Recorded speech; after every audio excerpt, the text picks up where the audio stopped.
This is the Dollemore Daily, and I'm Jesse Dollemore.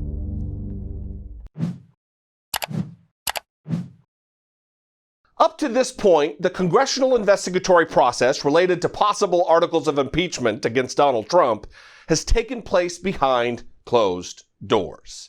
Much to the dismay of Trump sycophants, the process has been a close analog to how our justice system works anytime an indictment is secured using a grand jury system. In that system, subpoenas are issued behind closed doors. Witnesses questioned behind closed doors. Testimony is heard behind closed doors. The indictment is voted on by members of the grand jury behind closed doors, and then, and only then, if what is called a true bill is issued, the indictment is made public. Well, despite the efforts of morally and ethically repugnant Republicans, circus clowns like Matt Gaetz, Jim Jordan, and Devin Nunes, Intelligence Committee Chairman Adam Schiff has conducted the preliminary stage of this process with unmatched professionalism. While Republicans screamed and wailed and literally ambushed the Secured Sensitive Compartmented Intelligence Facility, or SCIF, in which the Intelligence Committee conducts much of its business, while they generally acted like imps creating chaos, Democrats dutifully marched forward, questioning witnesses in an effort to get to the bottom of Donald Trump's bribery scheme involving Ukraine. You see, this entire time that hearings were being held properly behind closed doors, House Republicans have been freaking out and maligning the process, demanding that it be conducted in public. Because so far, Adam Schiff's impeachment inquiry has been marked by secret interviews. As through those hidden closed doors over there, Adam Schiff is trying to impeach a president of the United States behind closed doors. I think the American people, as I said before, they understand fairness, and they instinctively know that what is happening here is not fair. This is being held behind closed doors for a reason. Now we find ourselves with them behind closed doors trying to impeach a sitting president. So, ladies and gentlemen, I call upon you to call upon Adam Schiff, to call upon the Speaker to make these processes public. The use of secretive, infamous Star Chamber type proceedings in the Capitol's basement rather than public proceedings where the American people can see for themselves firsthand the railroad job being presided over by Speaker Nancy Pelosi and Chairman Adam Schiff. The American people deserve a public and open process. Bear in mind the significance of what we're talking about here today.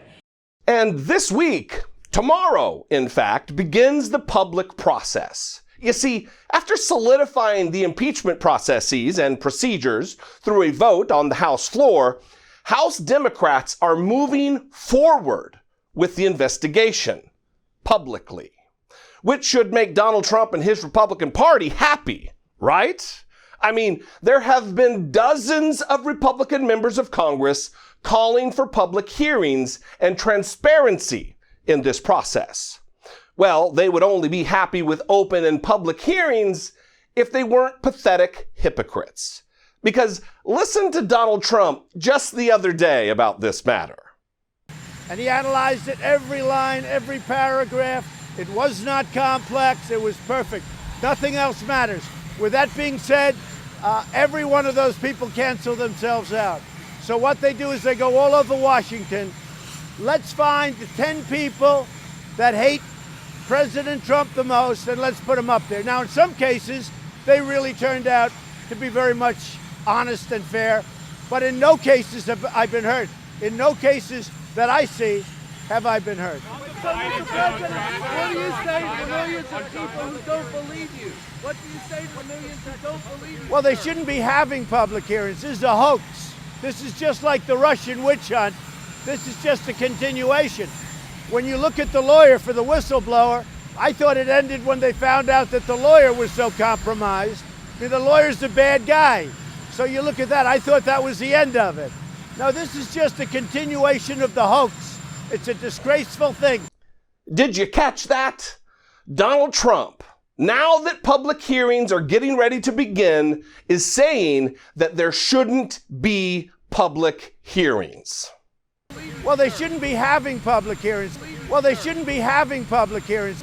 Well, they shouldn't be having public hearings. After nearly 2 months of deafening, sniveling, and whining from his loyal brigade of fumbling, bumbling dipshits about secrecy of the hearings behind closed doors, Donald Trump is now unhappy with complete transparency and declaring that no hearings, private or public, should be happening.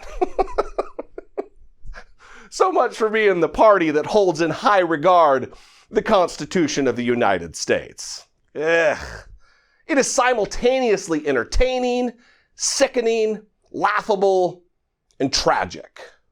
Our country deserves better. A lot better. Well, the constitutional process by which we do that ridding ourselves of Donald Trump begins this week, when 3 key witnesses will testify publicly. High-profile, nationally televised testimony, in what will very likely be the providing of damning and shocking video clips of highly respectable lifelong public servants telling Congress, under penalty of perjury, what they know about Donald Trump and Rudy Giuliani's shadow diplomacy and bribery scheme involving Ukraine. On Wednesday, we are going to hear from both U.S. Ambassador Bill Taylor and George Kent, who is a top State Department official. Bill Taylor, who apart from being a lifelong public servant with an impeccable record of exemplary service, is also a decorated war hero. He will testify publicly and again under oath to the fact that there was a regular diplomatic channel to Ukraine, as well as a secretive shadow effort, which he referred to as an irregular one. In October, he testified to exactly that. Reading from pages 23 and 24 of his October testimony, as the chief of mission, I had authority over the regular formal diplomatic processes, including the bulk of the U.S. effort to support Ukraine against the Russian invasion and to help it defeat corruption.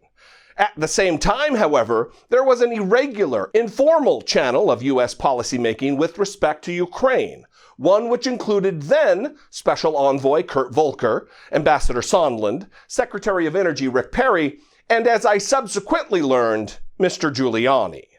Although this irregular channel was well connected in Washington, it operated mostly outside the official State Department channels.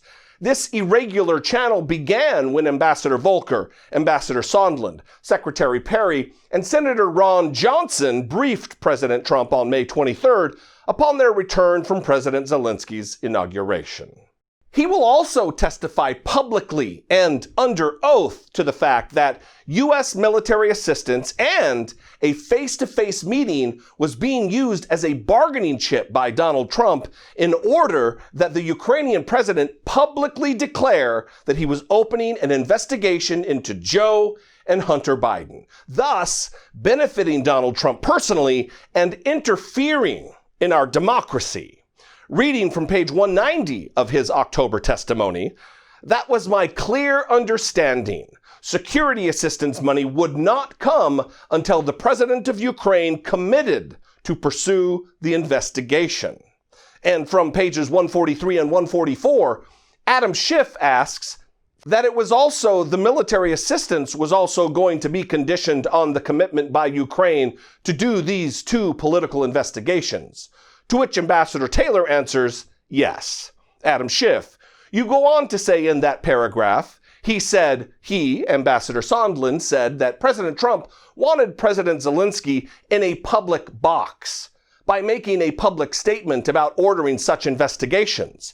By that, do you mean, Ambassador, that President Trump wanted Zelensky to have to make a public commitment? To get into a public box, that is. Commit publicly to these 2 investigations before he was going to get either the meeting or the assistance. Ambassador Taylor, that's what Ambassador Sondland told me. Adam Schiff, so it wasn't even enough that they make a private commitment. Ambassador Sondland was saying that Ukraine and President Zelensky needed to make a public statement for the president. To which Ambassador Taylor answers, yes. That is damaging testimony from a respected individual. That which he describes are impeachable offenses. And that is only a snippet of what we will hear in public testimony on only the very first day. Because George Kent will corroborate and add to Bill Taylor's sworn testimony. And again, Wednesday's only the first day of the public hearings that Republicans were screaming and demanding. And that will be followed by Friday, when former U.S. Ambassador to Ukraine, Marie Yovanovitch, will also add to and corroborate these details. It is going to be a wild ride from here on out, and while it will certainly be a circus if the Republicans have anything to do about it, it will also be damning, because the format of the hearings won't be merely ping-ponging back and forth in 5-minute increments. The hearing will open with roughly 45 solid minutes of questioning from Intelligence Committee staff who are normally experienced litigators and therefore skilled questioners. Meaning, we're going to get some dirty details. In fact, I predict that the first day will be a massive dump truck of a bummer crashing down on Donald Trump and his chances of remaining in office. But don't be surprised by Republican dirty tricks and theatrics. Knowing how little they regard the Constitution and, by extension, this constitutionally outlined process, they will absolutely try to turn this into a freak show. They have no doubt spent the last few weeks strategizing how to malign the character of witnesses, how to attack the process, and how to adroitly, straight up lie during the hearing. They will attempt to do every single thing they can to distract the public's attention from the substance of what is being testified to. Because if you have no answer for the crimes and the impeachable behavior of your cult leader, Donald Trump, you create a diversion. You create a circus. And that is exactly what Republicans are going to try to do. Hopefully, Chairman Schiff is able to counter what will be their absolute jackassery and make certain that the truth and the facts and the evidence win out.